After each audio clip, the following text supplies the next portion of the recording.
As you might know, I have this interest in taxidermy, so when I was in China and came across a street vendor who was selling a Tibetan mountain goat head and antlers, these beautiful black antlers, I had to buy it. I wasn't sure the rules about exporting animal parts, but I didn't care. I needed to buy it.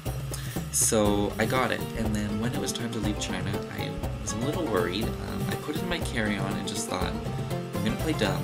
I have this thing about getting out of trouble by playing dumb. So I put it in my carry-on and I just very confidently went through security, hoping they wouldn't say anything, they wouldn't notice, and if they did, I would try my best to get out of trouble because breaking the rules in China is a huge deal. So I got through security, they patted me down, they didn't say anything about my bags, I got my bag back, I started walking away, and about 10 seconds later the guard was like, Sir, excuse me. And I just thought, oh dear. I slowly turned around and I looked at her, and she's like, Sir, 1 minute. And I thought, okay, here we go. But she scurried over to me, she pulled out her cell phone and said, Sir, you're very handsome, may me and my co-worker take picture? And I thought, yes, of course,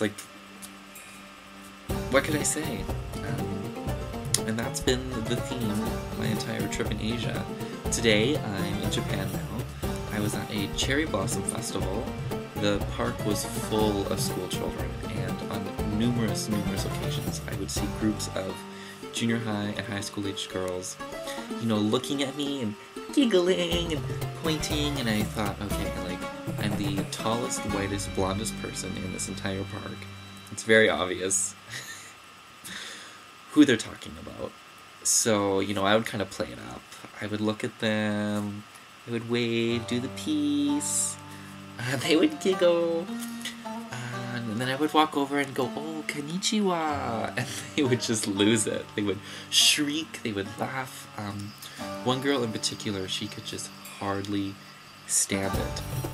Every time, she would notice something new about me, she's like, my hands are so big, and oh, my eyelashes so long, my hair so blonde, and she just thought it was so funny. Her and her friends were taking pictures after pictures, and she would just scream, she would shriek at the top of her lungs, and she would lose muscle control, she fell to the ground.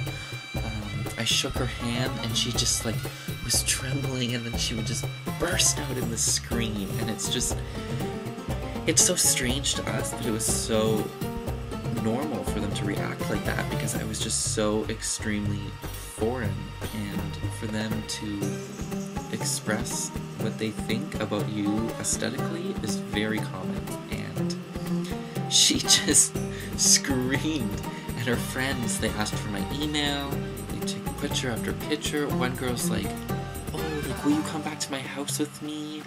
And I thought, well, you are 14, 15, I probably shouldn't.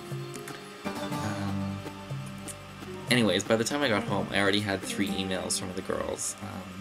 One of them had sent me 2 already, saying she was sad that I wasn't going to be living in Japan. So, that's my story so far.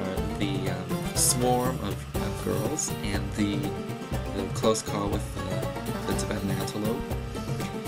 So far, Asia's been pretty good. I guess the moral is, if you've ever had any self-esteem issues, come to Asia.